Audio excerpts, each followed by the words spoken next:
রাত ৩টার পর যারা জেগে থাকে তারা সাধারণ মানুষ না। কারণ পৃথিবী যখন ঘুমিয়ে থাকে তখন তারা নিজের জীবনের সাথে যুদ্ধ করে। কেউ ফিউচার নিয়ে চিন্তা করে, কেউ ফ্যামিলি প্রেশার নিয়ে, কেউ নিজের ড্রিম আর রিয়ালিটির মাঝখানে আটকে থাকে। আর সবচেয়ে ভয়ঙ্কর ব্যাপার কি জানো? বাইরে থেকে সবাই ভাবে তারা ঠিক আছে। রাত ৩টা, পুরো শহর ঘুমিয়ে আছে, কিন্তু একটা ছেলে এখনো জেগে আছে। তার হাতে একটা ফোন, চোখে হাজারটা চিন্তা আর মাথার ভেতরে এন্ডলেস নয়েস।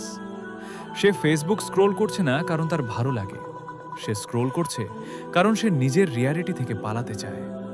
তার বন্ধুরা ধীরে ধীরে সাকসেসফুল হচ্ছে, কেউ রিলেশনশিপে হ্যাপি, কেউ ক্যারিয়ার বিল্ড করছে। আর সে সে এখনো বুঝতে পারছে না জীবনে আসলে কি করতে চায়। সবাই তাকে লেজি ভাবে, কিন্তু কেউ জানে না প্রতি রাতে সে নিজের সাথে কত বড় যুদ্ধ করে। ছোটবেলায় তারও ড্রিম ছিল, সে ভাবতো একদিন ফ্যামিলির সব কষ্ট শেষ করবে, মা বাবাকে প্রাউড ফিল করাবে।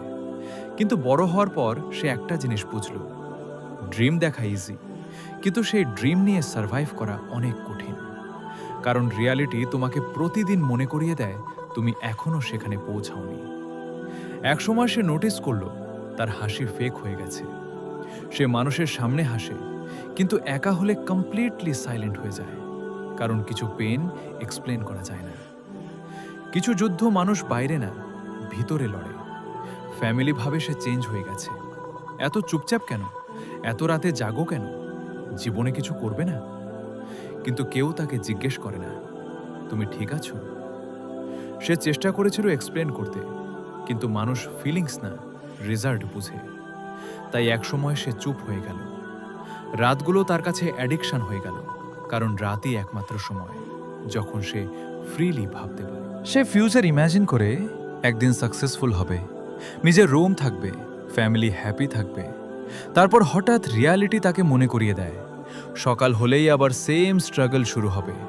প্রতিদিন একই প্রেশার, একই ফিয়ার, একই ওভার থিঙ্কিং। মাঝে মাঝে তার মনে হয় সে হয়তো সবার থেকে পিছিয়ে যাচ্ছে। সোশ্যাল মিডিয়া খুললেই সে দেখে কেউ নতুন কার কিনছে, কেউ বিদেশে যাচ্ছে, কেউ অলরেডি সেটেল হয়ে গেছে, আর সে এখনো নিজের জায়গা খুঁজছে। রাত যত গভীর হয় তার চিন্তাগুলোও তত গভীর হতে থাকে। সে সিলিংয়ের দিকে তাকিয়ে ভাবে, আমি কি সত্যিই পারবো? আমার ড্রিম কি শুধু ড্রিম হয়েই থাকবে? একদিন কি সত্যি লাইফ চেঞ্জ হবে? এই প্রশ্নগুলোর উত্তর তার কাছে নেই, কিন্তু তারপরও সে প্রতি রাতে নতুন করে ভাবতে বসে। কারণ তার ভিতরে একটা ছোট হোপ এখনো বেঁচে আছে। কিন্তু একদিন সে একটা জিনিস বুঝল, nobody is coming to save হিম। না কোনো ম্যাজিক হবে, না ওভারনাইট লাইফ চেঞ্জ হবে। আর সেই রাতেই সে ডিসিশন নিল, ওভার থিঙ্কিং তাকে ডিস্ট্রয় করবে না। সে স্লোলি নিজের লাইফ রিবিল্ড করা শুরু করলো। প্রথম দিন খুব ছোট একটা স্টেপ নিল, মাত্র 5 মিনিট কাজ করল। পরের দিন 10 মিনিট, তারপর 20 মিনিট।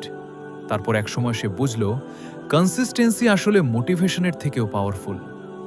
মোটিভেশন আসে আর চলে যায়, কিন্তু ডিসিপ্লিন মানুষকে বদলে দেয়। সে এখনো রাত জাগে, কিন্তু ডিফারেন্স হলো আগে সে পেন নিয়ে জেগে থাকতো, এখন সে পারপাস নিয়ে জেগে থাকে। আগে সে নিজের প্রবলেমস নিয়ে ভাবতো, এখন সে নিজের ফিউচার বিল্ড করার প্ল্যান করে। আগে রাত তাকে উইক বানাতো, এখন রাতই তাকে স্ট্রং বানাচ্ছে। ধীরে ধীরে সে চেঞ্জ হতে শুরু করলো, খুব ফাস্ট না, কিন্তু রিয়েল ওয়েতে। সে বুঝতে পারলো লাইফে সবাই ডিফারেন্ট টাইমলাইনে চলে। কারো সাকসেস আর্লি আসে, কারো লেট। কিন্তু লেট মানে ফেলিওর না। শোনো, যদি তুমিও রাত 3টার পর জেগে থাকো, তাহলে রিমেম্বার ওয়ান থিং, তুমি উইক না। তুমি শুধু এমন একটা ব্যাটল ফাইট করছো যেটা সবাই দেখতে পায় না। আর বিলিভ মি, একদিন এই স্লিপলেস রাতগুলোই তোমার সাকসেস স্টোরি হয়ে যাবে। কারণ যারা সাইলেন্টলি সাফার করে তারাই একদিন সাইলেন্টলি উইন করে। আজকে হয়তো নোবডি আন্ডারস্ট্যান্ডস ইউ। আজকে হয়তো তোমার হার্ডওয়ার্ক কেউ দেখছে না। আজকে হয়তো তুমি কমপ্লিটলি লস্ট ফিল করছো, কিন্তু তার মানে এই না যে তোমার স্টোরি শেষ। Sometimes the strongest people are the ones who fight battles quietly. রাত 3টার লোনলিনেস পার্মানেন্ট না, এই স্ট্রাগল পার্মানেন্ট না। তুমি হারিয়ে যাওনি। তুমি শুধু তোমার স্টোরির হার্ডেস্ট চ্যাপ্টারের ভিতর দিয়ে যাচ্ছ। আর রিমেম্বার, স্টার্স কখনো দিনের আলোতে শাইন করে না, তারা অন্ধকারেই জ্বলে ওঠে।